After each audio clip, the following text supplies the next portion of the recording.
Les damos la bienvenida y a continuación escucharemos la mesa de ponencias Posibilidades del guión cinematográfico, donde participan Leusa Araujo, Eduardo Sabugal y Rodrigo Guajardo. Para moderar esta mesa nos acompaña la escritora Diana López. Diana López es originaria de Monterrey, Nuevo León. Estudió la carrera de Comunicación Social y la maestría de Literatura Mexicana.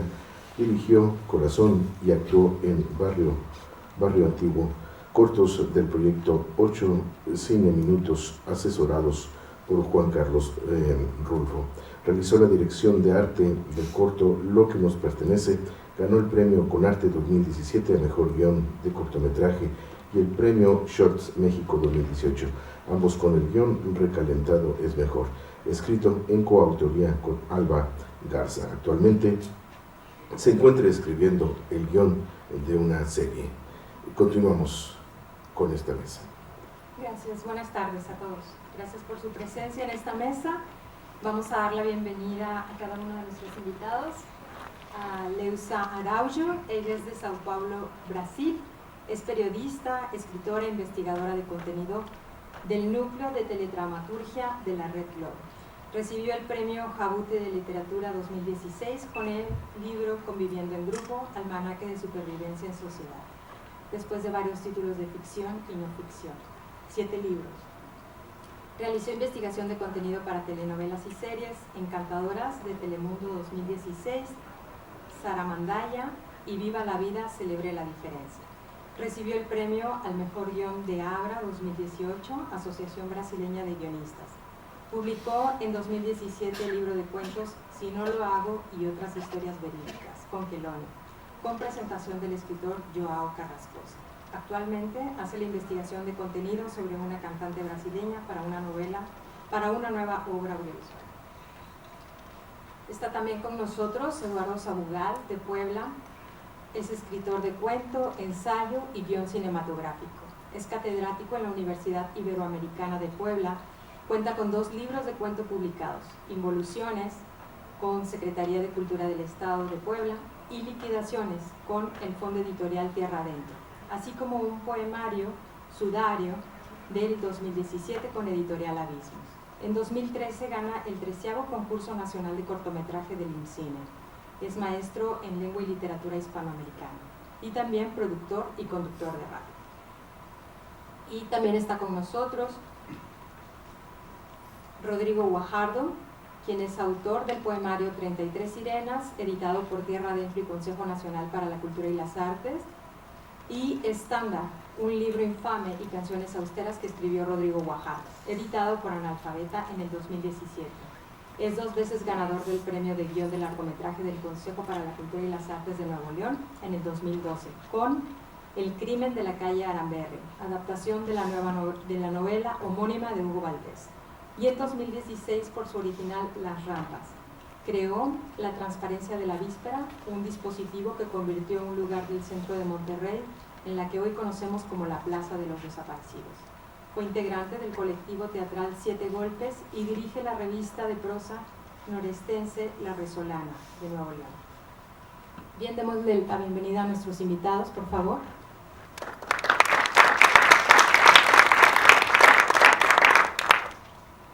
Leusa,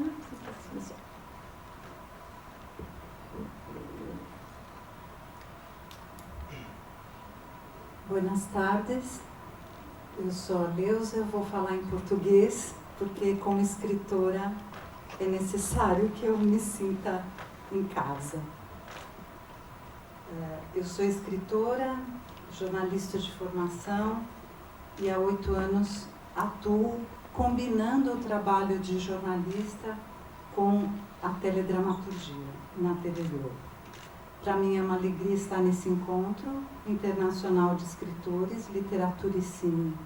E agradeço muitíssimo a todos os membros do Conselho para Cultura e Artes de Nova Leão, e especialmente Gildardo Soto e Moisés Arriaga, que são como que 2 anjos dos autores neste encontro. Bueno, soy Leusa Araujo, escritora, cuentista, periodista de formación y desde hace 8 años trabajo como investigadora de contenido del núcleo o departamento de teledramaturgia de TV Globo. Para mí es una alegría estar en este 23º Encuentro Internacional de Escritores, Literatura y Cine. Agradezco muchísimo a todos los miembros del Consejo para la Cultura y las Artes y especialmente a Gildardo y a Moisés, que son como dos ángeles para los autores. E também agradeço por ter aberto esse espaço para refletirmos como a pesquisa de conteúdo pode auxiliar autores e roteiristas na criação de roteiros de ficção, seja para a teledramaturgia, para o cinema e para outros gêneros narrativos que cada vez mais transitam em diferentes formatos e multiplataformas. Y especialmente por haber abierto un espacio para reflexionar cómo la investigación de contenido puede auxiliar a autores y guionistas en la creación de guiones de ficción, sea para teledramaturgia, cine u otros géneros narrativos que cada vez más transitan en diferentes formatos y multiplataformas. Buscar depoimentos, consultar diários, artigos, livros, filmes, fotografias, vivenciar experiências reais e acessar múltiplas fontes documentais exigem método, principalmente para evitar o que eu considero dois grandes inimigos do roteiro de ficção: o anacronismo, em especial nas narrativas de época. Eu particularmente gosto muito do Don Draper, do Mad Men, justamente porque ele não gosta dos Beatles. Ou seja, ele é um homem dos anos 30 e os pesquisadores souberam, portanto, definir esse personagem sem dar a ele os estereótipos de época. Em outras palavras, os grandes inimigos são os estereótipos e as tipificações redutoras. Buscar testimonios, consultar diarios, artículos, libros, filmes, fotografías, vivenciar experiencias reales y accesar a las múltiples fuentes documentales, entre tanto, exigen método, principalmente para evitar dos grandes enemigos, el anacronismo, en especial en las narrativas de época, y la repetición de clichés. En otras palabras, estereotipos y sus tipificaciones reductoras. O esforço em combater esses monstros será recompensado por novas pistas e elementos que estimulem o desenvolvimento de trilhas factíveis e, ao mesmo tempo, extraordinárias. Mas como se valer da pesquisa sem que isso represente qualquer freio ao livre pensar e à imaginação do autor? Bem, é preciso afastar algumas névoas. El esfuerzo en combatir esos monstruos será recompensado por nuevas pistas y elementos que estimulen el desarrollo de líneas factibles y, al mismo tiempo, extraordinarias. Pero ¿cómo valerse de la investigación sin que eso represente cualquier freno al libre pensar y a la imaginación? Sí, es preciso apartar algunas brumas. Bem, é comum ouvir nas entrevistas com autores de literatura e roteiristas de ficção o receio quando eles são perguntados se fazem pesquisa para a criação da obra. Eles logo demonstram uma certa apreensão, como se o conhecimento mais aprofundado de alguns temas pudesse comprometer a espontaneidade, o sopro natural da memória e quebrar assim uma espécie de aura da criação. Es común escuchar en entrevistas con autores y guionistas de ficción un cierto temor cuando son cuestionados sobre si hacen investigación para la creación de su obra. Luego demuestran una cierta aprensión, como si el conocimiento más vasto de los temas pueda comprometer la espontaneidad, el soplo natural de la memoria, y quebrar así una especie de aura de la creación.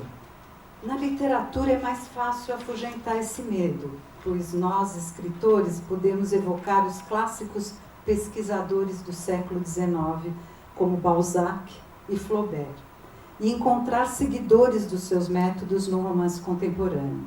Ou seja, existem escritores que fazem da pesquisa ou da exposição detalhada do percurso em busca de fatos a estrela principal dos seus livros. É o caso do Julian Barnes, em O Papagaio de Flaubert, que a história se passa de um biógrafo amador do escritor francês, do brasileiro Julian Fuchs, um livro chamado Resistência, muito premiado, que ele sai em busca do passado do irmão argentino, e do próprio Patrick Deville, com Viva, que cruza a vida de Trotsky, Malcolm Lowry, Frida, Diego, todos no México de 1930, e apontando, na minha opinião, novos caminhos para o romance. En la literatura es más fácil ahuyentar ese miedo, pues nosotros, escritores, podemos evocar los clásicos investigadores del siglo XIX, como Balzac y Flaubert, y encontrar seguidores de sus métodos en la novela contemporánea, o sea, escritores que hacen de la investigación o de la exposición detallada del recorrido en busca de hechos la estrella principal de sus libros. Es el caso de Julian Barnes, creo que se tradujo así, El oro de Flaubert, la historia de un biógrafo asiduo del escritor francés, del brasileiro Julian Fuchs, en Resistencia, en busca del pasado de su hermano argentino, y del propio Patrick Deville con Viva, que cruza la vida de Trotsky, Malcolm Lowry, Frida, Diego, todos en el México de 1930, todos apuntando, en mi opinión, a nuevos caminos para la novela. O roteirista de cinema tampouco pode voltar as costas a um cenário inédito, em que a conjunção de imagem, som e texto no chamado ambiente multimídia transformou completamente as tradicionais fontes de informação histórica. Abriu possibilidades de acesso, de serialização, de cruzamento de fontes praticamente infinitas. Nada se compara ao que a gente tinha há décadas passadas. El guionista de cine tampoco puede dar la espalda a ese escenario inédito, en que la conjunción de imagen y sonido y texto en el llamado ambiente multimedia transformó completamente las fuentes tradicionales de información histórica y abrió posibilidad de acceso, de serialización y de cruzamiento de estas fuentes prácticamente infinitas, nada comparable a lo que disponíamos en las décadas pasadas. Sem falar de técnicas de gravação instantâneas, da decodificação de áudio em textos, isso tudo muito fácil. Sí, sin tomar en cuenta el audio, lo de los testimonios y la decodificación de los testimonios de las personas. Sendo assim, o autor roteirista precisa se desarmar e aceitar esse convite que eu chamo de mergulho num grande observatório, que não é feito somente de informações e documentos, mas da experiência vivida e narrada. Lembrar que estamos aqui tratando do mundo real como um grande texto. Assim, diferentemente do historiador, nós não saímos em busca de provas, saímos em busca de conteúdos que possam ser inspiradores e críveis para o universo ficcional, por mais fantástico que ele seja, desde um episódio guardado na memória por um sobrevivente de terremoto, até os detalhes do funcionamento de uma fábrica de louças. Siendo así, el autor guionista necesita desmantelarse y aceptar la invitación para lo que llamo de inmersión en este grande observatorio, que no es hecho solamente de informaciones y documentos, sino de la experiencia vivida y narrada. Recordar que estamos tratando aquí del mundo real con un grande texto. Así, diferente del historiador, nosotros no salimos en busca de pruebas, salimos en busca de contenidos que puedan ser inspiradores y creíbles para el universo ficcional, por más fantástico que éste sea. Desde el episodio guardado de memoria por un sobreviviente de un terremoto, hasta los detalles del funcionamiento de una fábrica de vajillas. Nosso desejo é que provoquem o efeito de verossimilhança tão necessário para que o leitor ou o espectador participem do jogo lúdico criado, sem se decepcionar por uma mentira, entre aspas, ou por uma fraude. Eu sempre dou o exemplo famoso no Brasil, na telenovela Avenida Brasil, que a protagonista esconde as fotos comprometedoras num cofre e é roubada. E o público veio abaixo, cobrando a existência de uma pendrive e de ter guardado as fotos na nuvem. Nuestro deseo es que provoquen el efecto de verosimilitud tan necesaria para que el lector o el espectador participen del juego lúdico creado sin decepcionarse por una mentira o un fraude. Ella pone el ejemplo sobre un hecho comentadísimo en Brasil, que fue en relación a la telenovela Avenida Brasil, en que la protagonista esconde fotos comprometedoras en un cofre y luego le son robadas. el público comenzó a reclamar de la existencia de las USBs y de la nube. Na literatura, muito se falou sobre o excesso de escrúpulo de Flaubert com a pesquisa para os seus textos. Um exemplo em educação sentimental é a ida de Frederic à casa da senhora Arnoux, cujo marido era dono da fábrica de louças. Flaubert escreve à sobrinha: acho-me perdido na fábrica de louça. De regresso à casa, leio tratados sobre faianças. Não fui ao bairro das Tuileries, nem à municipalidade. Os potes absorvem-me demais. Escreve ao amigo Boyer: não posso continuar a escrever antes de ter visto uma fábrica de louças. En literatura, mucho se habló sobre el exceso de escrúpulo de Flaubert con la investigación para sus textos. Un ejemplo, en la educación sentimental, es la ida de Frederic a la casa de la señora Arnaud, cuyo marido era dueño de una fábrica de vajillas o de losas. Flaubert escribe a su sobrina: me encuentro perdido en las fábricas de vajillas. De regreso a casa, leo tratados sobre cerámicas.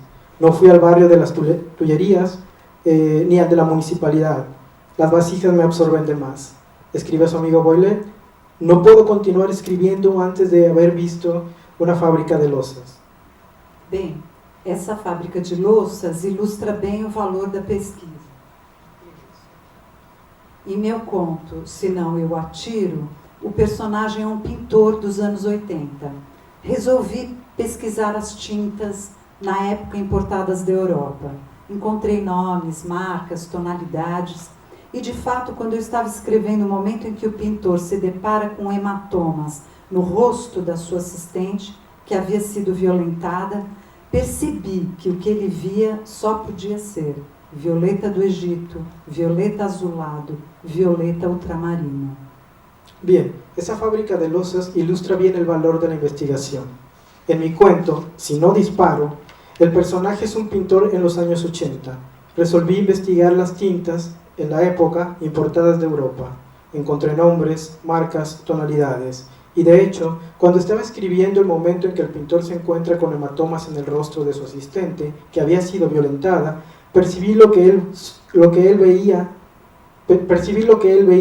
solo podía ver: violeta de Egipto, violeta azulado, violeta ultramarino. Em resumo, o personagem, seja no roteiro ou no conto, ainda é um ser de papel, não existe fora das palavras, ainda não foi encarnado pelo ator. No caso do roteiro audiovisual, ele mora no universo criado. Se duvidamos de suas falas, de seus gestos, de suas ações, e se virmos nas expressões dele a voz de um só, a do narrador, como ser tocado por ele?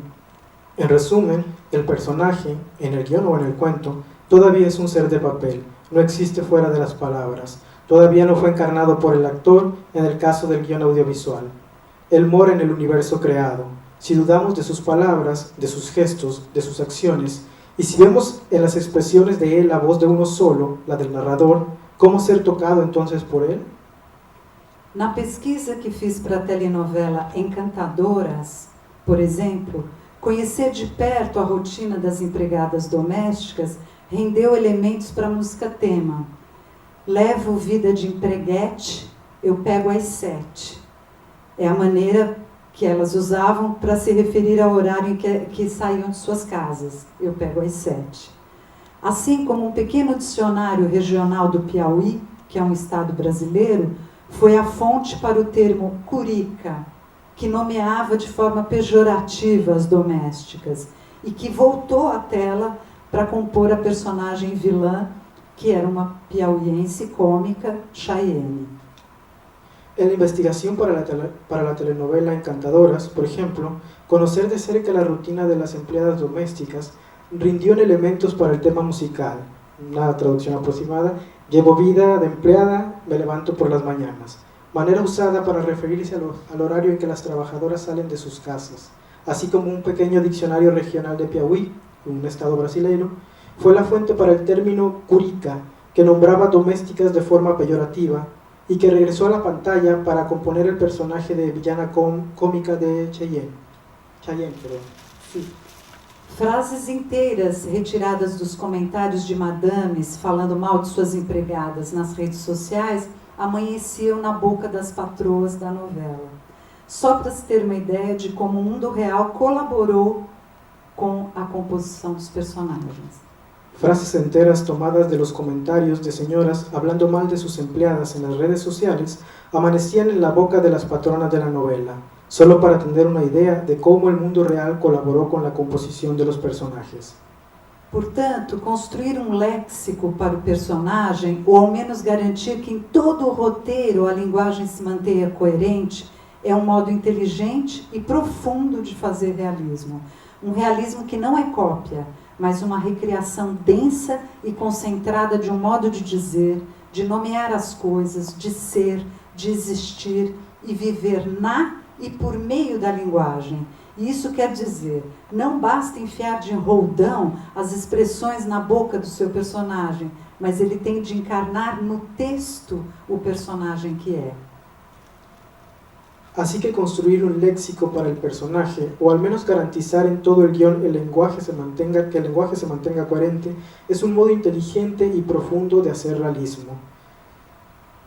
Un realismo que, y se abre una cita, un realismo que no es copia, sino una recreación densa y concentrada de un modo de decir, de nombrar las cosas, de ser, de existir y vivir en y por medio del lenguaje. Y eso quiere decir que no es suficiente meter de forma repentina, confusa, las expresiones en la boca del personaje, sino él ha de encarnar en el texto el personaje que es. Una cita de Bruno Seni. Bem, mas nem tudo é sistemático como parece. Há também muito prazer nessa coleta de dados. Ou seja, a pesquisa durante a fase de pré-sinopse se vale também da observação passiva, no restaurante, numa praça, olhando as pessoas. Balzac chamava esse método de gastronomia dos olhos. No Brasil, podemos falar de gastronomia dos ouvidos, porque a gente fala ao celular em público e de coisas íntimas. Ni todo es sistemático como parece. Hay también mucho placer en esa recolecta de datos, o sea, la investigación durante la fase de presinopsis se vale también de la observación pasiva en el restaurante, en una plaza mirando a los paseantes. Balzac llamaba ese método de gastronomía de los ojos. En Brasil podemos hablar de gastronomía de los oídos porque hablamos por celular en público y de cosas íntimas. Bem, o escritor francês anda pela cidade e colhe impressões. E na sua obra vemos que aquela intensidade com que os detalhes de um cômodo ou de uma vestimenta vão sendo descritos exaustivamente são, na verdade, seu método, que no dizer de Auerbach é demoníaco, porque cada detalhe do que o escritor vê corresponde a algo que se sente ou se apreende e que mexe com a imaginação do leitor. Conheço algo assim, já vi exatamente essa cena, seria no audiovisual. Isso é, tem um significado metafórico, linguístico, se parece com coisas que vimos e sentimos. El escritor francés anda por la ciudad, recoge impresiones. En la obra vemos aquella intensidad con que los detalles de una habitación o de una vez siendo descritos exhaustivamente. Balzac sabía la importancia de la moda y de la apariencia en una sociedad burguesa de máscaras que se pueden modificar continuamente.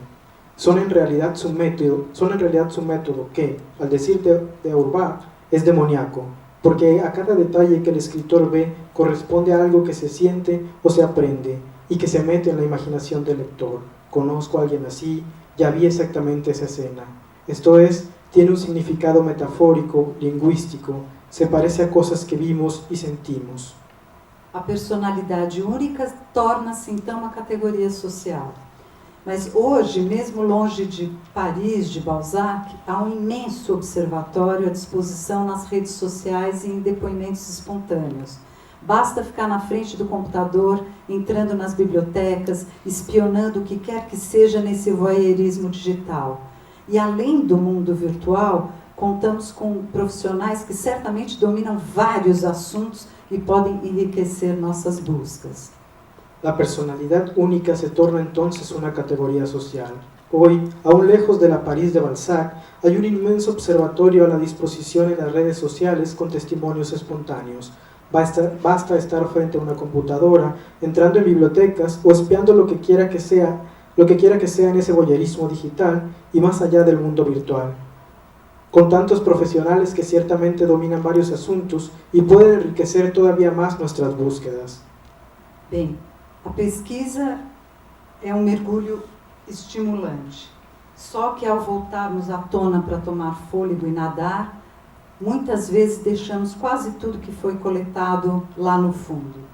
Então, para finalizar, eu gostaria de citar a história de Paul Otlet, um homem extraordinário, belga, nascido em 1868 numa família de financistas. Era um colecionador obsessivo de conchas, fósseis, crânios de animais, e depois se uniu ao Prêmio Nobel da Paz e criaram um Instituto Internacional de Bibliografia em Bruxelas e em outros países. Imaginou na sua paixão organizacional um arquivo universal do tipo Google. Inspirado nessa história, Borges escreveu o conto O Congresso, no qual um homem tenta compilar uma enciclopédia em que nada sobre a Terra seria excluído, isto é, recriaria o mundo virtualmente. La investigación es una inmersión estimulante, solo que, al salir a la superficie para tomar aliento y nadar, muchas veces dejamos casi todo lo que fue recolectado allá en el fondo.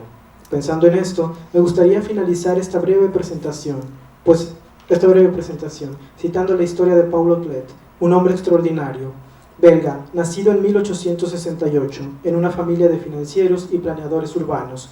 Era un coleccionador obsesivo de conchas, fósiles, cráneos de animales, y después se unió al Premio Nobel de la Paz y juntos crearon un Instituto Internacional de Bibliografía, en Bruselas y en otros países, catalogando todo tipo de libros, documentos, filmes, fotografías. Imaginó, en su pasión organizacional, un archivo universal del tipo de Google. No final do conto de Borges, o enciclopedista leva seus colegas pesquisadores para um passeio de charrete por Buenos Aires. A cidade que agora vem com casas, árvores e pessoas não é estranha e individual. Ela é a própria criação dos pesquisadores, aquela que eles corajosamente tentaram criar e que agora, subitamente cheio de espanto, eles se dão conta de que sempre esteve lá. Então eu diria que a gastronomia pode resultar em comilança. É preciso saber quando parar e escrever seu roteiro. Inspirado en esa historia real, Borges escribió el cuento El Congreso, en el cual un hombre intenta compilar una enciclopedia en que nada sobre la Tierra será excluido, esto es, recrear el mundo virtualmente. En el final del cuento, el enciclopedista lleva a sus colegas investigadores a un paseo de carreta por Buenos Aires. La ciudad que ahora ven, con caras, árboles y personas, no es extraña e individual. Ella es la propia creación de los investigadores, aquella que ellos obstinadamente intentaron crear y que ahora, súbitamente y llenos de espanto, se dan cuenta de que siempre estuvo ahí. Entonces, yo diría que la gastronomía puede resultar en un gran banquete. Es preciso saber cuándo parar y escribir tu guión.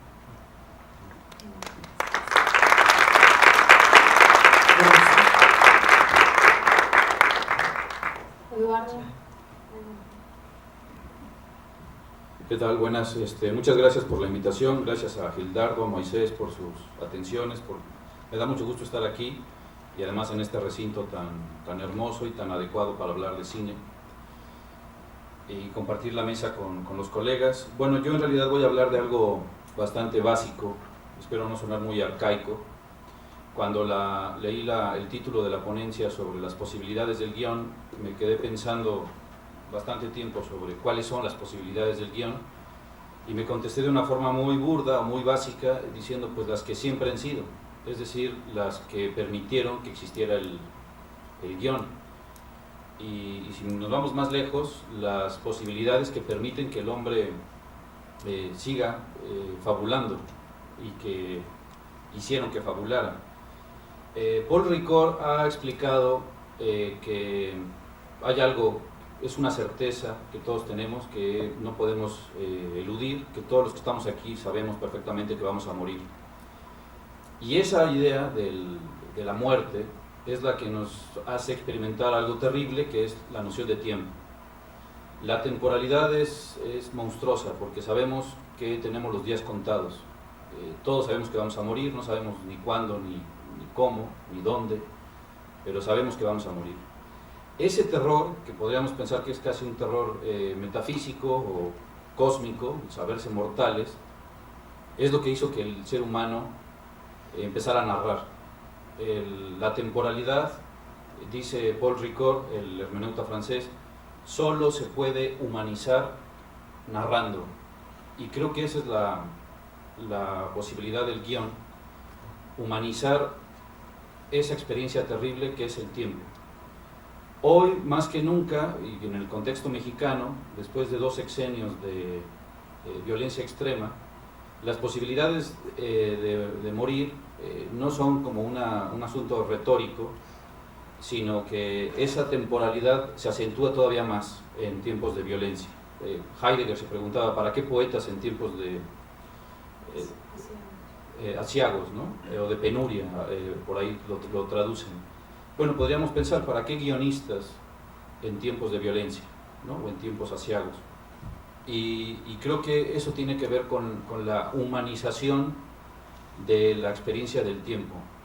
Desde las civilizaciones antiguas, el pensamiento mágico, místico, de hecho todas las religiones fueron fundadas a partir de pequeñas narraciones. Nos explicamos los planetas, el nacimiento de los animales, de los ríos, de los mares, de nosotros mismos, de la tierra que pisamos, a partir de pequeñas narraciones. Y en ese sentido creo que el guión cinematográfico hace siglo y medio no es distinto. Digamos, tenemos 2 metáforas: Penélope tejiendo la mortaja de Ulises por las mañanas y destejiéndola por las noches. Ese tejido que hace Penélope es una forma de humanizar el tiempo, darle una forma humana a algo que no sabemos qué es. No sabemos qué es el tiempo, dice Paul Ricoeur. Tenemos que crear ficciones. De hecho, el reloj es una forma de la ficción. Las 24 horas en las que segmentamos un día es una ficción. Nos tenemos que inventar paradas simbólicas, nuestros cumpleaños, nuestras fechas conmemorativas, los días de luto, etc.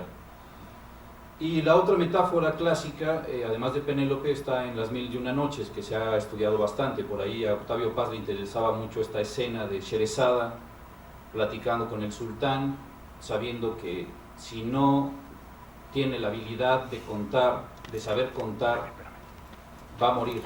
Es un asunto erótico, porque pensemos que hay una mujer y un hombre desnudos en una cama, y al mismo tiempo tanatológico, porque si no sabe contar, si no lo sabe seducir, morirá, ¿no? Le cortará la cabeza el sultán, como a todas las del harem.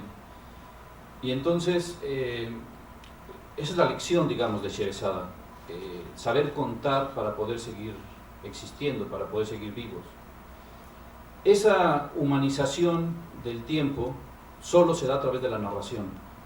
Según algunos experimentos muy básicos, ustedes lo saben bien, el efecto Kuleshov, ¿no? Si a varias personas se le pone al azar 2 imágenes, el primer vínculo que se va a generar entre esas 2 imágenes es narrativo. Esto le llevó a Sergei Eisenstein, el gran teórico ruso que genera toda la teoría del montaje cinematográfico, a decir, bueno, es que el cine es anterior al cine.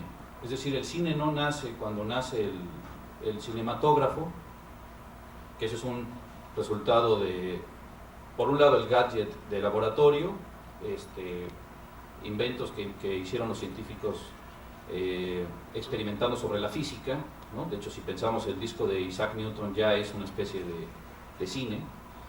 Y por otro lado, un invento de feria. Las primeras películas, ustedes lo saben, mudas, que se veían en las ferias eran pornográficas. Quizás nuestro género más antiguo sea la pornografía. Entonces la gente iba a la feria, depositaba dinero y veía un striptease. Bueno, digamos, los inventos científicos, el invento de feria dio origen a eso que llamamos cinematógrafo. Pero el cine es anterior al cine, dice Sergei Eisenstein. Y lleva al extremo esta idea diciendo, bueno, el cine ya está en las cuevas rupestres, ¿no? en las cuevas de Altamira. Ahí, cuando se hacen dibujos de cómo se caza un mamut, por decir algo, ya hay ahí una idea de montaje. Y para Eisenstein el montaje era el cine.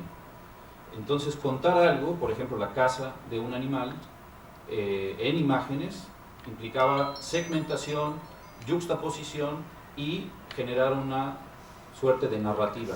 Ahí ya hay como una especie de storyboard en las pinturas rupestres. Ya hay cine, mucho antes de que existiera el cine. Esto hay que tenerlo en cuenta cuando uno se siente a escribir guión, porque el guión, que hoy en día está muy mal parado, la gente cree que hacer cine es producir lo que está en los guiones, cuando el guión tiene una autonomía, es una obra independiente, se legitima a sí misma, se produzca o no se produzca, y ya es hacer cine. Es decir, si las pinturas rupestres es cine, el guión pues todavía más, ¿no? Bueno, Chris Marker en 1962 con esa maravilla que se llama La Jetée, que es una fotonovela, le llamó, fotoromán, una especie de experimento fílmico, demostró que se puede hacer cine sin necesidad de imagen en movimiento. Lo armó a partir de fotografías y de una voz en off narrativa. Por eso habría que preguntarse si el guión es verdadero cine, o si ahí ya hay esta idea que podemos llamar cine.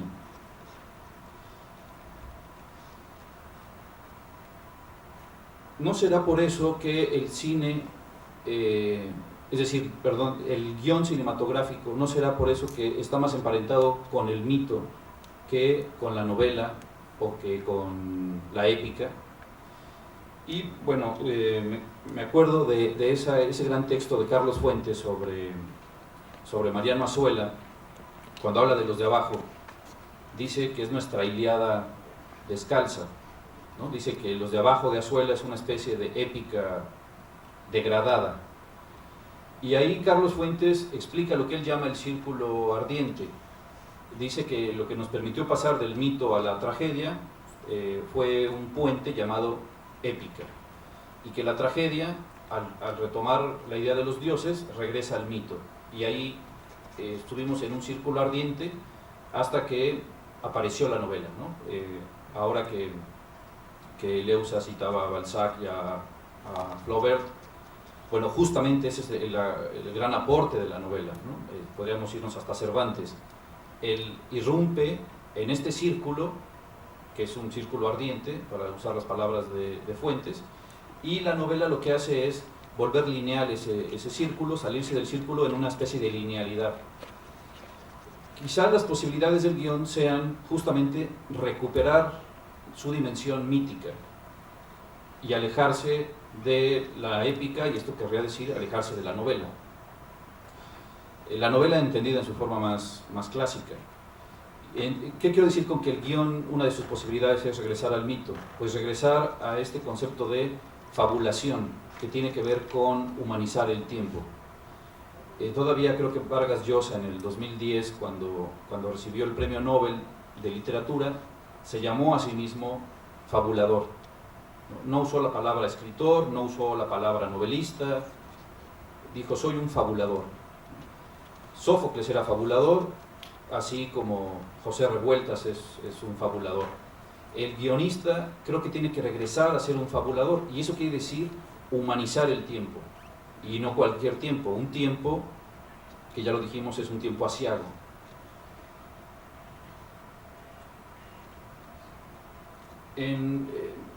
Leyendo las notas autobiográficas de Azuela, me daba risa que él decía que cuando vio Enamorada, dijo que había que ponerla de ejemplo, es decir, de antiejemplo. Decía, si uno quiere saber lo que no fue la Revolución Mexicana, tiene que ver Enamorada. Y alababa la fotografía, incluso alababa la actuación, pero decía, eso no es la revolución. A Azuela casi le dio un infarto cuando fue a ver su versión de Los de Abajo en película, porque decía que los revolucionarios del sur de Jalisco, que él escribió en su novela, aparecían en la pantalla como si fueran vaqueros norteamericanos, que eso era casi un western. Estaban ataviados como si fueran vaqueros. Y Azuela nunca olvidó esa lección. Es decir, el cine no tiene que preocuparse por parecer o por hacer aparecer cosas, sino más bien por humanizar el tiempo. lo que decía Azuela es que había dos enemigos del cine nacional, la caricatura y el sentimentalismo, que se parece un poco a lo que acababa de mencionar Leusa cuando hablaba de los estereotipos y los clichés reduccionistas. Justamente cuando filman Los de Abajo, caen en el cliché reduccionista de pensar que todos los que participaron en la revolución eran de determinado tipo, ¿no? Cuando sabemos que hubo muchas revoluciones, que no era mismo un revolucionario en Jalisco que en Guerrero, o que en Morelos, o que en Sonora, o en Chihuahua. Y entonces la diferencia entre Azuela y el guionista de esa película, que no dejó que Azuela hiciera cambios, o sea, lo consultó, Azuela le hizo los cambios pertinentes, no lo tomó en cuenta, ya había cedido los derechos, el productor tampoco le hizo caso a Azuela, ni siquiera se paró en el rodaje, y eso fue un desastre. Si uno ve la película Los de Abajo y lee la novela, podrá darse cuenta de esta comparación. ¿Y cuál fue el problema? Que se estaban preocupando por lo visual, lo técnico. Si se hubieran puesto a escuchar a Azuela, hubieran comprendido lo que José Revueltas llama la intención sustancial. Dice José Revueltas que el trabajo, digamos, la chamba del guionista es captar la intención sustancial de una fábula, no necesariamente escrita, puede ser justamente en este observatorio de la vida que hace un momento Leusa llamó, citando, ¿no?, a Balzac, la gastronomía de los ojos, o estar con las antenas bien paradas escuchando lo que la gente conversa, la música, etc. Ahí está la fábula, las fábulas están por todos lados.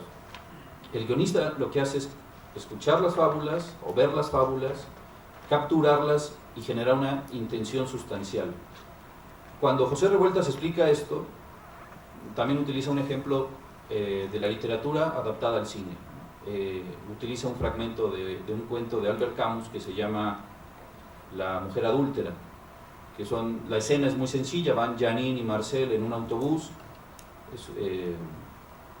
es una pareja francesa que están en Argelia, y va una mosca revoloteando en el camión, hace mucho calor, la gente casi no habla, ellos no entienden su idioma.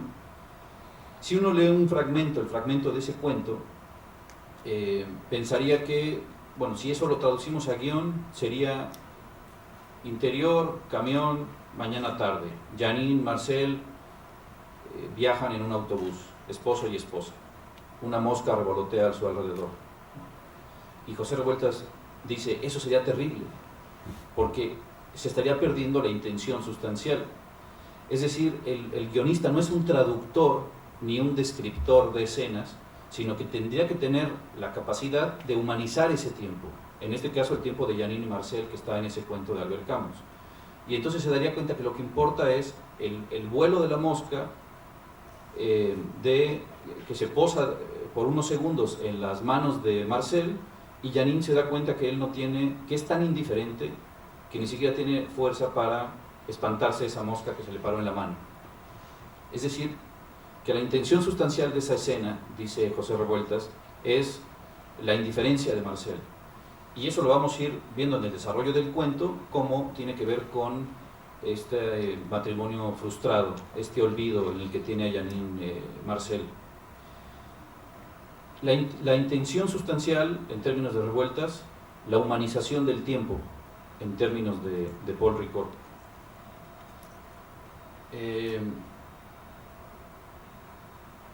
Bueno, para finalizar, simplemente mencionar que lo que Azuela entendía por cine, creo que también está muy emparentado con la idea de realismo y de verosimilitud.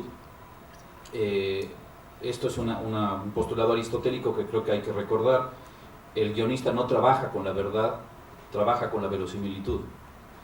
Y esto tiene que ver también con asuntos míticos. Por eso creo que la posibilidad del guión es una especie de retorno a sus orígenes. Hoy se hace guión para divertir, para entretener, peor aún, para vender, cuando lo esencial debería ser humanizar el tiempo, y eso es regresar a lo mítico. Y regresar a lo mítico en Azuela es ser verosímil. Por eso él extrañaba los personajes que describió en el sur de Jalisco como revolucionarios y pues le parecía aberrante lo que aparecía en la película ya filmada de Los de Abajo. Hay que recordar que Azuela, antes de ser escritor, él tiene 40 años cuando estalla la revolución, antes de ser escritor, Azuela es médico. Primero salvó a un hombre de morir, llevó a un coronel desde la sierra de Juchipila hasta Aguascalientes, lo opera, y ese mismo día que lo opera, se suben a un tren y se van hasta Chihuahua. Entrega al herido, al coronel herido, en el hospital militar, y después se sienta a escribir Los de Abajo. O sea, primero el acto humano de salvarle la vida a un hombre que está muriendo, y después el acto de la escritura. Azuela está actualizando a Sherezada y está actualizando a Penélope, que está tejiendo y destejiendo la mortaja de Ulises. Podemos imaginar a Azuela haciendo eso, un tejido de una mortaja mental, porque él dice, mientras yo, preocupado por salvar la vida de este hombre, mientras veía los paisajes de Juchipila, yo iba escribiendo mentalmente Los de Abajo. Entonces están otra vez ahí una escena parecida a Las Mil y Una Noches, a esta lección de Sherezada, y al mismo tiempo la lección de Penélope. Esas son las posibilidades del guión desde mi perspectiva. Regresar a la tarea de la fábula, de la fabulación desde el punto de vista de la mitología o del mito. Gracias.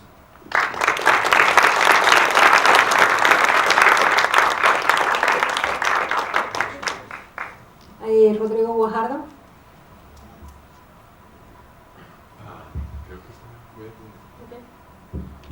Gracias por estar aquí, a Gildardo por invitarme y a los colegas por compartir la mesa conmigo. Un honor estar con ustedes y bueno, yo voy a hablar de algunas notas, digresiones a propósito del tema de la mesa, que son las posibilidades del guión, y voy a retomar un poco esto algunas de las cosas que ha mencionado Eduardo.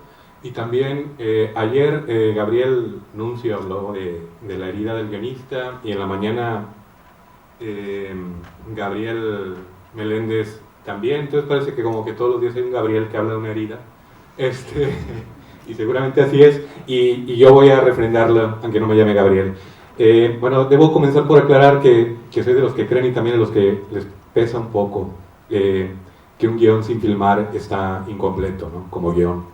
Es decir, casi que el guión es en retrospectiva, lo que, salvo por algunos cortometrajes mal llevados a cabo, en mi caso, me convierte a mí en un no guionista, ¿no? También pienso que el guión es una cosa instrumental, o así es considerado, que está en función de, que no es por sí mismo, y eso también me pesa un poco. Por otro lado, que hay obras sin filmar que podrían ser arte, o lo son, no lo dudo nada, y hacia donde me dirijo es a que haya obras, guiones, sin filmar, que sean por sí mismos obras de arte. Supongo que hay algunas condiciones que tienen que abandonarse para esto, y de eso también voy a tratar de esbozar. Otra aclaración: lo que aquí se discute a lo mejor es seguramente temas que ya se han discutido en un ámbito más especializado, de la propia fauna del guión y del cine, pero también quiero creer que en estos encuentros hay algunas otras personas, sabemos que somos un poco más ajenas al hábitat, y hacia ellas también me dirijo, porque quizá estoy más cerca de ser un espectador, también como no guionista, aunque tenga los guiones de largo que no están filmados, que alguien nativo de este ambiente, según estas pautas. En el mejor de los casos, el guión es una obra de arte que será una cosa latente por venir, y a mí lo que me interesa es esta condición de una escritura autónoma, independiente. Los paralelismos que hay entre el guionismo y la dramaturgia, por ejemplo, son muchos, y quizá en un principio la diferencia entre ambas disciplinas era clarísima, pero creo que ahora hay un abismo vertiginosamente estrecho entre una y otra, y ese es el que me interesa aprovechar. Si la dramaturgia sigue siendo una obra literaria propia, aunque no toque una escena, ¿por qué no lo es aún el guión, o por qué no es considerado así? Creo que el principal ruido estriba en su aspecto técnico, ¿no? Lo formalísimo e imprescindible de la página de guión. La palabra aspecto tampoco es fortuita. Esta hiperdefinición, su estructura explícita, la interfaz del guión como un exoesqueleto que evidencia que está ahí para soportar otra cosa, y lo imprescindible que le es para ser convertido en cine, lo imprescindible de este formalismo, esta coquetería que tiene el guión por ser tomado y ser convertido en cine, ¿no? Como que el guión siempre dice de, fílmame, fílmame. Entonces, esas cosas creo que le juegan un poco a la contra como una obra autónoma. En el caso del teatro, bueno, hay tantas cosas que se discuten desde hace tanto, por ejemplo, si el teatro depende del texto, ¿no? Y el teatro, obviamente, es el hecho escénico. La respuesta es que no, el teatro no depende del texto, ni siquiera depende de los actores, de figuras humanas, vaya. El teatro parece depender únicamente de la mirada de un director, estar asombrado por el ánima de un demiurgo, y la presencia, esta presencia en itálicas, de un espectador, tener una criatura presente para la cual crear. Creo que es oportuno plantearnos estas preguntas porque el teatro y la dramaturgia son disciplinas con algunos siglos de trayectoria, y el cine y el guionismo son a la vez artes hermanas del teatro y artes hijas de aquellas, ¿no? Del teatro y la dramaturgia. En la dramaturgia, ante ciertos fenómenos y situaciones históricas, ha habido respuestas, propuestas de los dramaturgos. Pienso en lo que ahora se denominan como narraturgias o dramativas, ¿no? Entonces tú tienes, ¿qué son? Que tú tienes de pronto textos que para hacer no necesitan ni de la escena ni del director y se bastan por sí mismos. Son literatura que a la vez podría suceder, si se quiere y se puede, si un director se le antoja hacerlo, a un productor lo quiere encargar, pero tú puedes leer la obra narratúrgica, dramativa por sí misma y la disfrutas y hay un goce y hay una reflexión. O sea, siguen siendo, a pesar de no estar en escena, ¿no? De no ser llevados a cabo. Ahora bien, porque ya está llevado a cabo como obra propia. ¿Qué significa esta desarticulación de vínculos, como lo supondríamos, en las que en otro tiempo eran también conocidas como artes colectivas? Eso es algo que cabe discutir con mayor profundidad en otro foro, pero mientras, también cabe señalar estas fracturaciones como posibilidades, retomando que estamos hablando de las posibilidades del guión, porque la posibilidad no tiene por qué ser solo la oportunidad, lo que sería reducirla a su estado asertivo, sino también sus crisis, estas anticoagulaciones o disolvencias por las que el guión o el texto está a punto de pasar a otro estado, ¿no? Son escrituras liminales. Entonces, el dramaturgo también produce obras que se pueden consumir y consumar sin la necesidad de la escena. Pienso, por ejemplo, en Negro Animal Tristeza, una obra de una dramaturga muy joven alemana que se llama Anja Hilling, que es a la vez literatura, es teatro, y es poesía, es hermoso y es devastador, y sobre todo es una obra de arte propia que cabe pensar de esto en el guión. La otra pregunta que también cabe, más secreta, es ¿por qué seguir esforzándose por ser dramaturgo o guionista? Y no que el guión o la dramaturgia lo sean ya más en retrospectiva, sino que uno, el autor, el artista, adquiera, sea quien adquiere, si alguien más lo desea, ese estado. O sea, es decir, primero que nada, uno es un escritor y quizá si alguien más se lo ofrece, podría ser un guionista, ¿no? Pero tener esta como, digo, esto es un movimiento sutil como de autonomía y dignidad.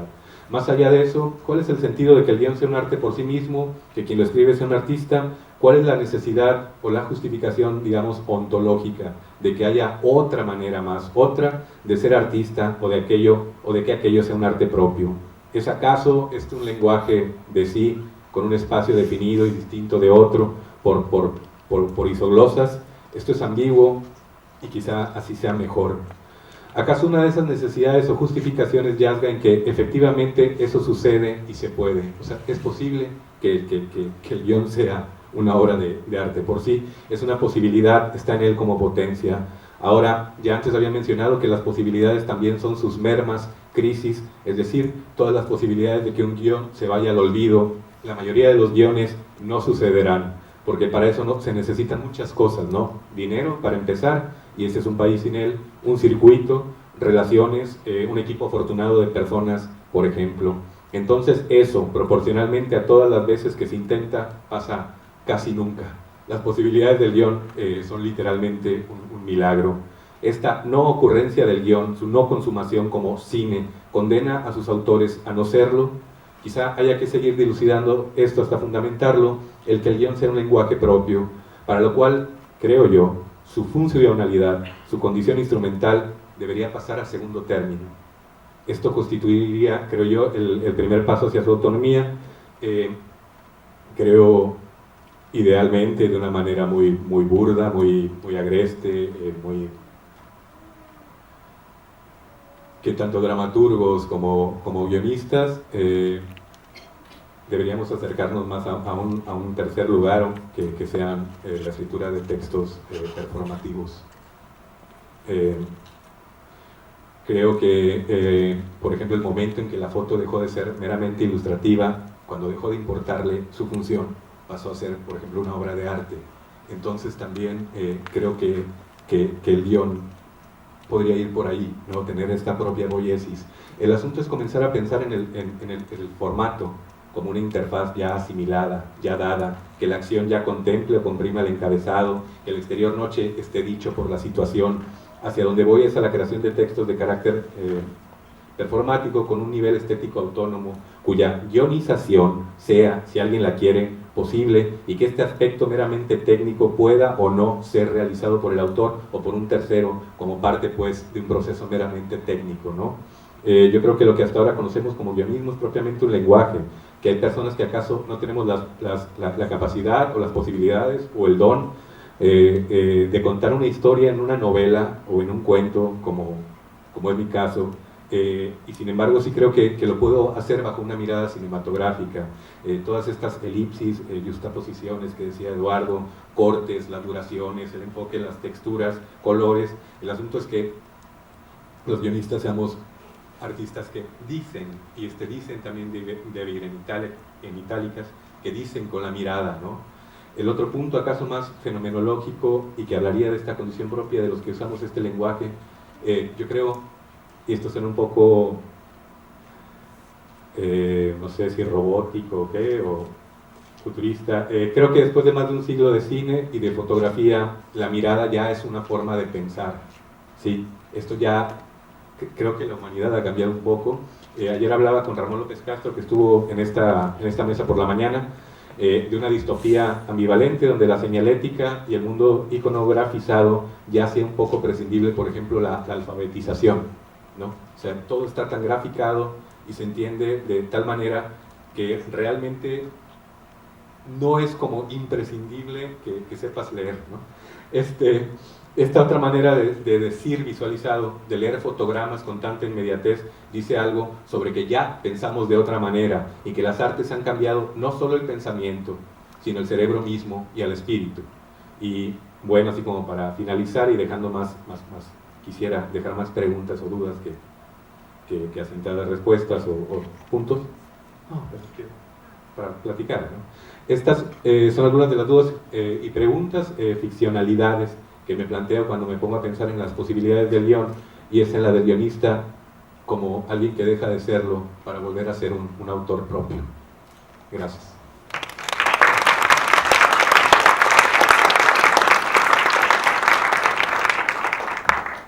¿Hay alguien que tenga alguna pregunta o comentario para los ponentes?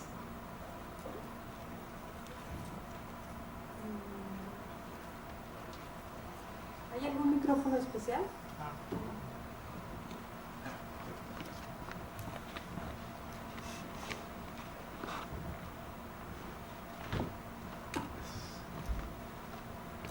Gracias. Mi punto sería desde como cinéfilo.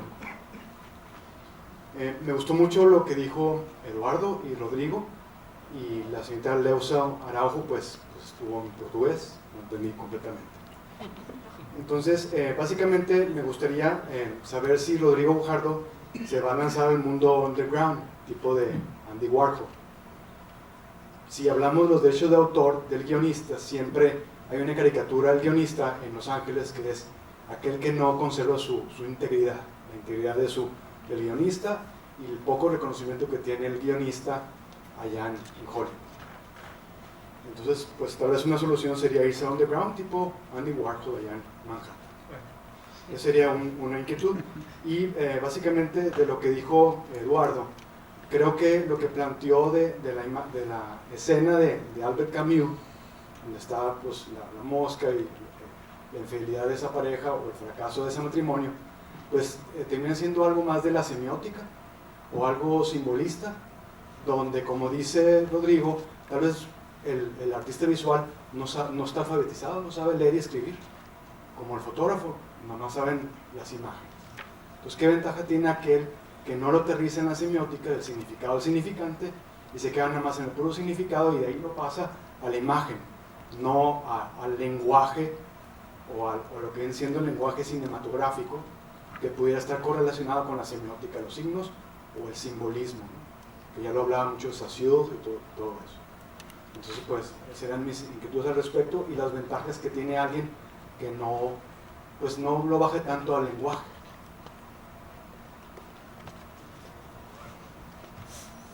¿Alguien quiere hacer un comentario?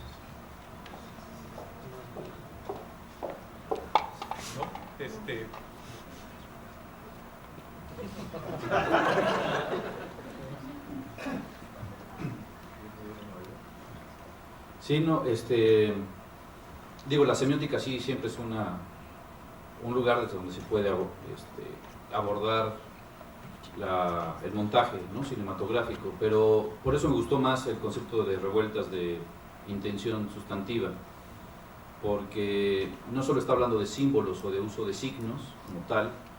En todo caso aplicaría una suerte de semiótica, pero más al estilo de Yuri Lotman, como de semiótica de la cultura, estar más pensando en la semiósfera que en el signo. El vuelo de la mosca, no como una toma de 10 segundos o un extreme close-up de una mosca en una mano, como un símbolo, sino más bien en algo que está aconteciendo, como no una cosa, sino un suceder. El guionista construye semiósferas donde suceden cosas, y cuando capta, como buen fabulador, que lo que está sucediendo es lo más importante, entonces ya captó la intención sustantiva, que sería el término de revueltas. ¿Acá hay alguna pregunta?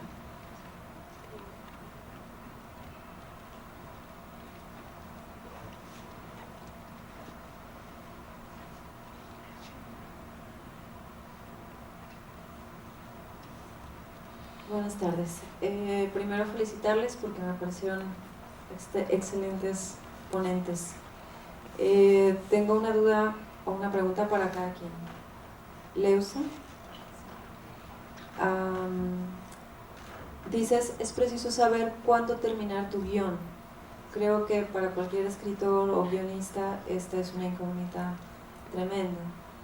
¿Qué momento o qué situación darías tú como ejemplo para parar? Bem, eu me referi a parar de pesquisar, cerrar lá a investigação e começar a escrever. Sim, há um momento em que você deve estar mergulhado do seu tema, saber quais são as ambiências, quais são os seus personagens, mas aí você tem que parar de querer saber mais sobre eles. Numa mesa da manhã, a Gabriela Vidal citou a escritora que tinha seu personagem que era mudo, e o marido disse a ela, vá no encontro que vai ter um encontro só de mudos. E ela disse, não, agora não preciso mais, eu já tenho o meu mudo, né? Então, esse momento é importante, porque a pesquisa, ela serve ao roteiro, ela não pode amarrar, ela não pode se tornar didática, né? Ela não pode obrigar que você trate um tema porque você teve uma informação muito aprofundada sobre ele, né? Então a minha ideia é que tenha essa experiência. Na verdade, o que eu tentei fazer aqui é uma provocação. Eu acho que eu convivo com roteiristas e acompanho roteiros há muitos anos e vejo que é preciso viver. Se me chamam, quer escrever ou quer viver, tem que viver. Não pode abrir mão disso e viver só das séries, das temporadas, das referências de cinema, né? Então, eu acho que esse mergulho é um convite e você saberá parar quando os seus personagens estiverem dentro mesmo de você, tiverem voz própria. Deu para entender? Sim. Para Eduardo, mi pregunta es la siguiente. La humanización de la que hablas, ¿podría decirse que es una descripción detallada, incluyendo sentimientos, dentro de la escritura del guión? Sí, o sea, el pathos es la pasión, es un elemento, pero no es la única forma de humanizarlo. Humanizarlo en el sentido más amplio, de hacerlo humano, porque si no es algo inconmensurable. La idea de finitud o de tiempo es insoportable. Entonces, de hecho es lo que hacemos todos los días, ¿no? Uno se levanta y más o menos proyectas qué vas a hacer ese día. Ahí ya estás, esas 24 horas que están por delante, o esas 12 horas que están por delante, o dependiendo de la hora que te hayas levantado, las estás humanizando en acciones, en sentimientos, en cosas, en personas, en relaciones, en haces de relaciones. Y entonces humanizar como, no necesariamente como algo sentimental, que sí lo puede ser, sino más bien como algo ontológico. Gracias. Y para Rodrigo, bueno, esta pregunta de por qué seguir siendo guionista y todo, creo que todos pasamos por ese momento de para qué si nunca he logrado realizarlo, es un dolor infinito. Quisiera preguntarte si guionización, si en el término que decías tú, hacer agrupaciones para comentar tus historias, aunque nunca vayan a ser realizadas y todo eso, o a lo mejor entendí mal, Sí. textos performativos que se compartan o algo así. Oh, no. A ver, no proponía como clubes de escritores abandonados.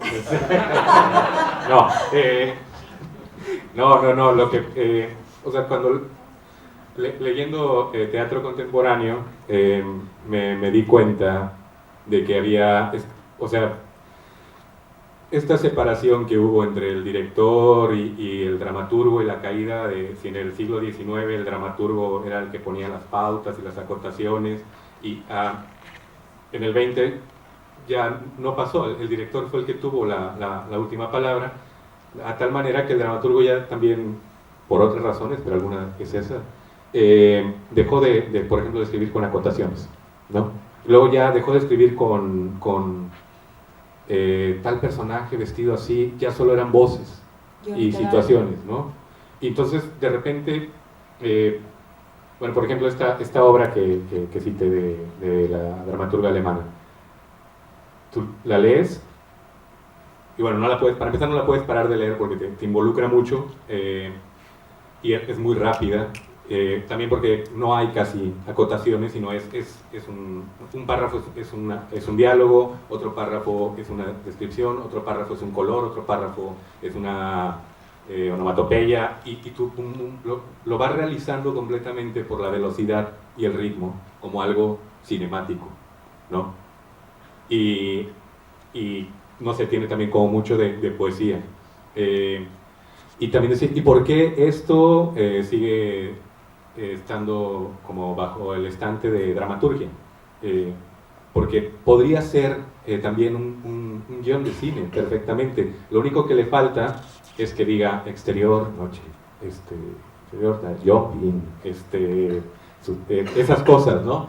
Y que esas cosas, por ejemplo, contribuyen, cuando tú lo lees el guión, si no eres un productor, un director que lo lees con el interés de filmarlo y cuánto te va a costar, entorpecen el sentimiento, la transmisión de la historia y de la poesía que hay. Entonces de repente dices tú, mira, quítale todo eso y públicalo como tal, incluso puede que sea más atractivo para un director de que, mira, escribí esto, que no es un guión, y dice, estaría bueno adaptarlo, y pues bueno, ponle esas chingaderas, y ya, hazlo tú si quieres, o lo hago yo, no me tardo nada, pero la obra puede ser consumida y vendida en el buen sentido, que se da a conocer como una obra propia, ¿sí? Y ya si alguien quiere hacer algo con eso, que lo hagan y te paguen si quieren, si no, porque está bonito que alguien que lo lleve en la pantalla, pero sí hay una manera de ver, creo, del guionista, o sea, creo que sí es un artista, no todos, ¿verdad? Algunos lo son, otros lo intentamos, algunos nunca lo vamos a hacer, pero sí hay artistas haciendo bien, obviamente, ¿no? Y creo que se debería, que estas historias y estas maneras de literales de ver, deben ser conocidas de otra manera.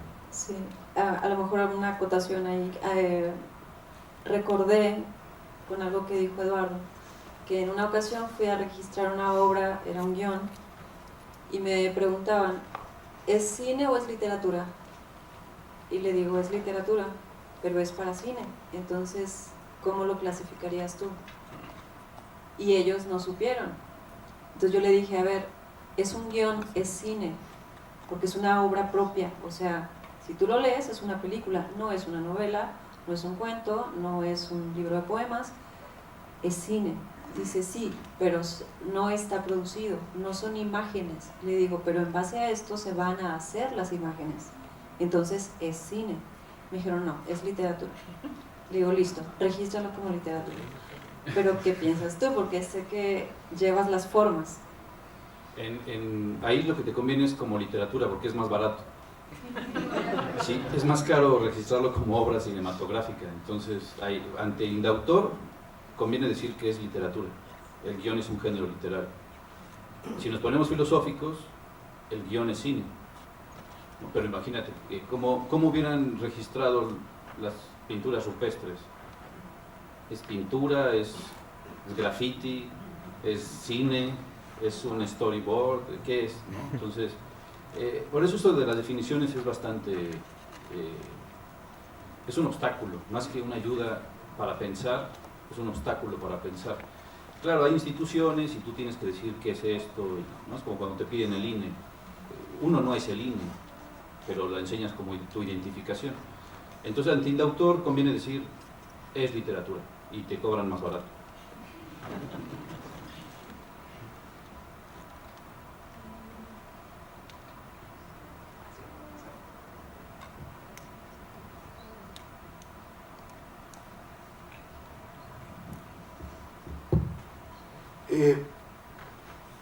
Bueno, sabemos la frustración del narrador, del escritor, ya sea como dramaturgo o como guionista, en cuanto a que su producto termina transformado en otro, en donde ya tiene poca injerencia, aún desde una posición postdramática, de la dramaturgia, de un cine que existió como avant-garde, cosas así. Dentro de las posibilidades del guión, pienso que cualquiera que escribe un guión, en este caso estamos hablando básicamente de cine, creo que tiene la capacidad de evitar, o más bien de darle la continuidad para dirigir su proyecto. Ejemplos: con mínimos recursos, sus textos los llevaron a la pantalla Robert Bresson, Monstruo, Agnès Batlle, con el mínimo de recursos y con un gran texto. ¿Por qué recurrir? ¿Por qué tengo yo como autor, como escritor, que recurrir a que alguien me destroce mi propuesta de narrativa?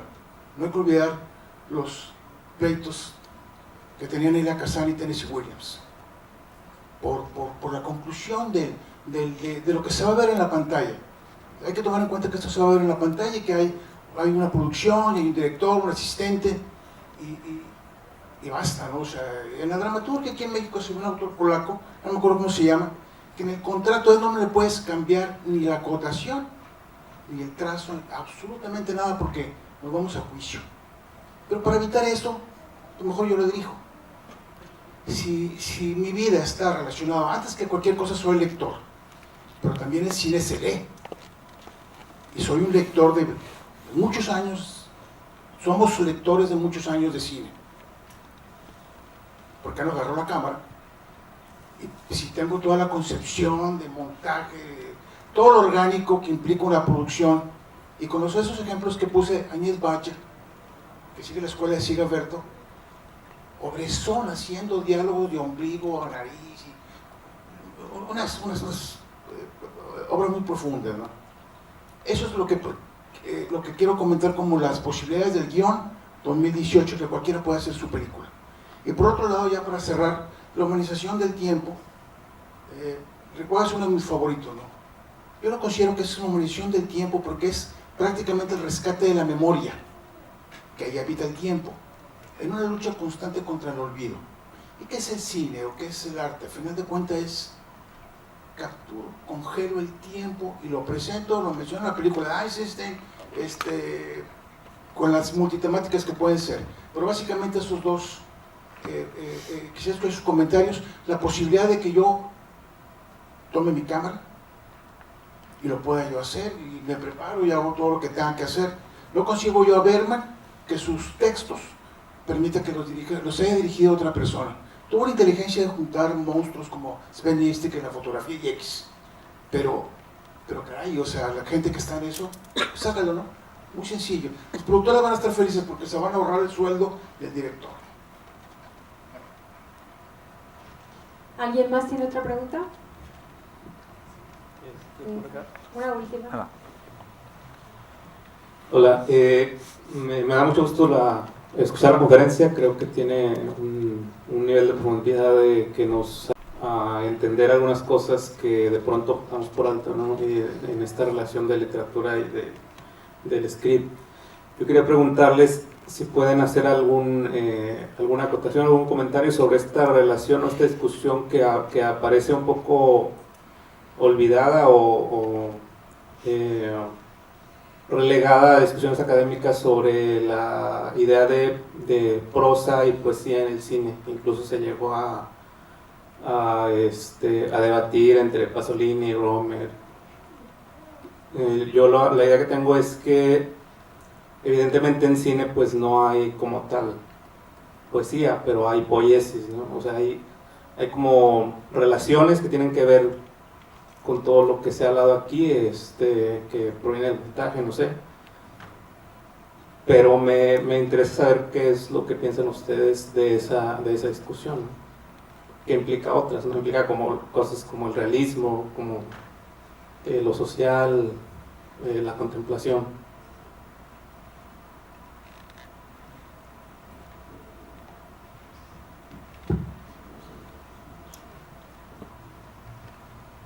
Hoje pela manhã uma mesa se dedicou muito bem à questão da poesia e do cinema.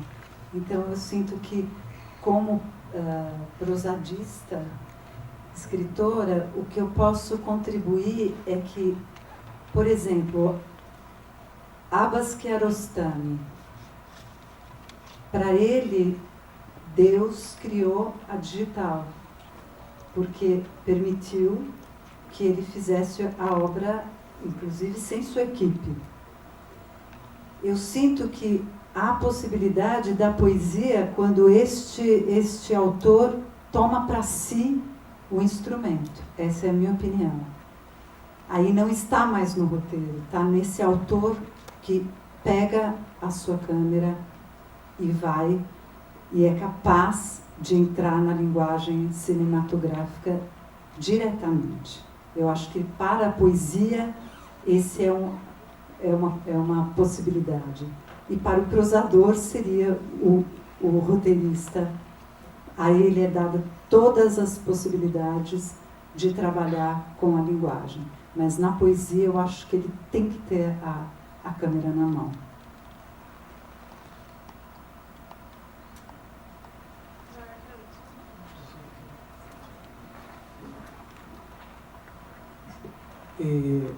Leusa dice que para el prosista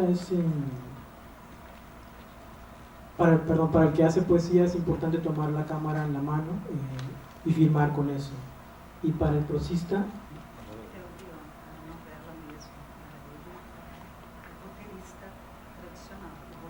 sí, para el guión tradicional para el que hace prosa, ¿no? Eso es básicamente como el que hace prosa sería seguir como un guión más tradicional, va a ser un guión más tradicional.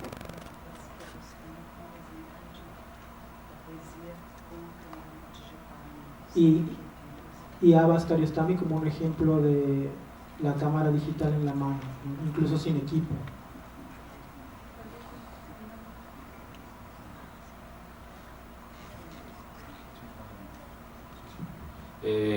Sí, bueno, es bien interesante esta polémica que mencionas, ¿no? De Pasolini y Rossellini, ¿no? El cine prosa o el cine poesía. Y yo creo que también ahí sería tratar de destruir los conceptos genéricos, porque si entendemos la poesía como un género, va a ser entrar en un callejón sin salida. Pero si entendemos la poesía como un momento o como una actitud hacia el mundo o una mirada, pues no sería raro hablar del cine poesía o de momentos poéticos en el cine o incluso de cinematizar lo poético, ¿no? Entonces yo creo que el debate ya, es decir, las ideas de Pasolini y de Rossellini, el cine prosa o el cine poesía, funcionaban en un momento de la historia en el que el debate era muy pertinente porque todavía estábamos con las camisas de fuerza de los géneros. Hoy creo que ya se trascendió eso, ya nadie duda que haya momentos poéticos, no solo en el cine, sino en la pintura, o en el videoarte, o en la videodanza, incluso hasta en la política, ¿no? Es decir, ¿en qué momento Foucault hablaba de la estetización de la existencia, más que de la existencia de lo estético? Entonces, seguir pensando en que, bueno, esto es poesía, esto ya es narrativa, estas son las herramientas del poeta, estas son las herramientas de que hace narrativa, creo que son camisas de fuerza. Yo creo que la misma producción de muchos cineastas o incluso de muchos escritores, consciente o inconscientemente, nos ayudaron con sus producciones a superar este debate. Mencionaba Kiarostami, pero bueno, la lista es larga, ¿no? El propio Godard, ¿no? O Glauber Rocha, que se dieron cuenta muy temprano que los géneros no servían más que para los académicos, ¿no? Para dar clases, quizá. Sí, yo lo decía más en sentido de hecho, qué bueno que mencionas a Godard, porque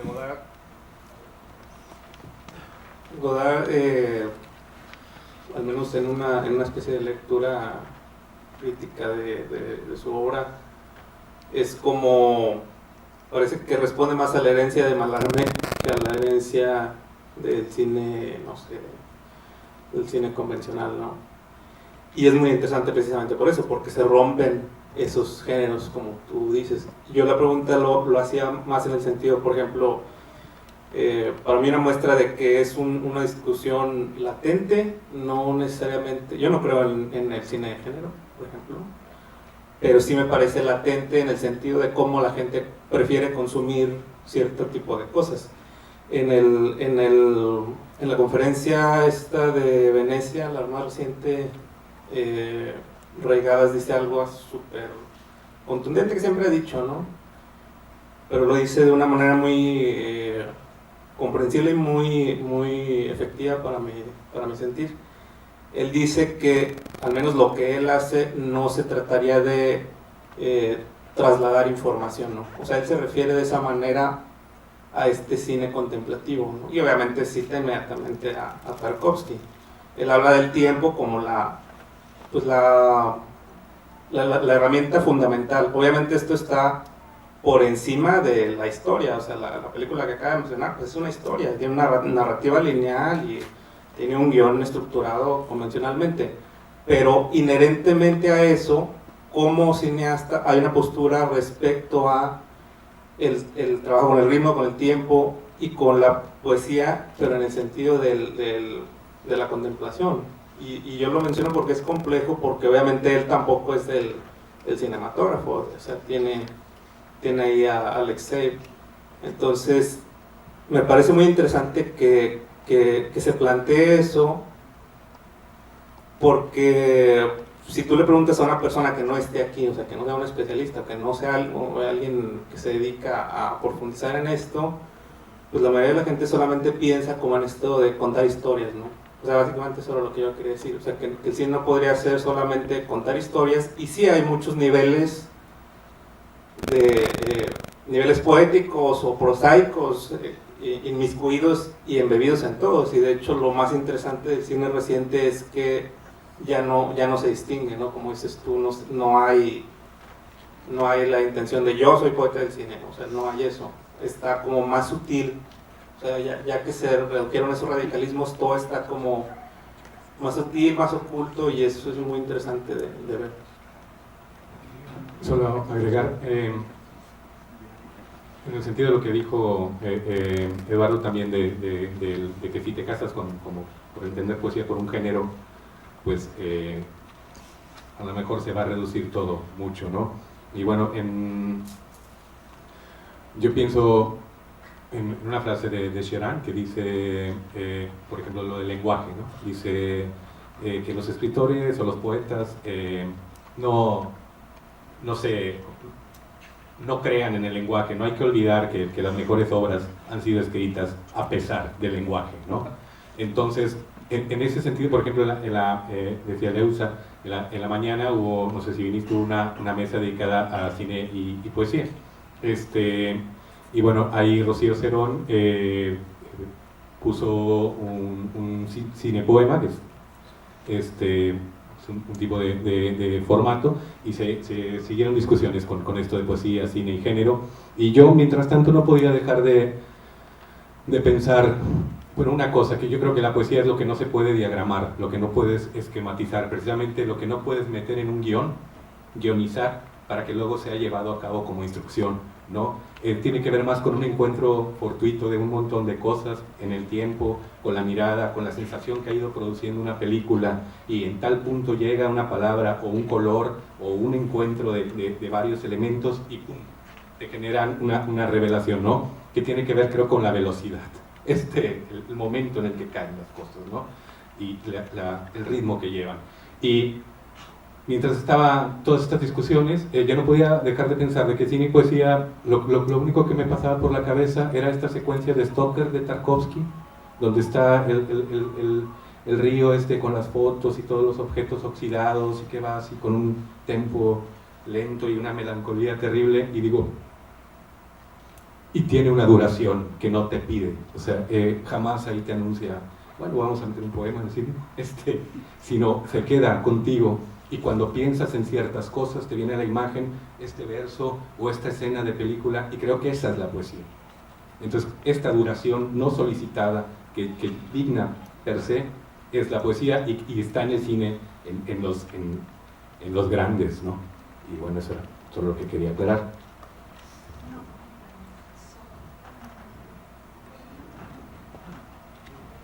O que tentei dizer é que é autoral. Esse cinema, o autor detém. Como ele disse, a poesia vai ter outra duração. Não é essa equipe de roteiro que a gente estava falando da telenovela, que é a minha experiência, que é veloz, que é um trabalho de equipe, que o autor praticamente desaparece às vezes, né? Esse, ele tem que ter o controle. Então, a gente viu da Rocío, tem um controle do que se quer, do começo até o final. É o que eu chamei de estar com a câmera na mão, né? Então é o Glauber Rocha, é o Tarkovsky, é esse cinema chamado, né, do autor. Muchas gracias a todos por su presencia. Un aplauso a nuestros tres ponentes, Leusa Araujo, Eduardo Sobral y Rodrigo Luján.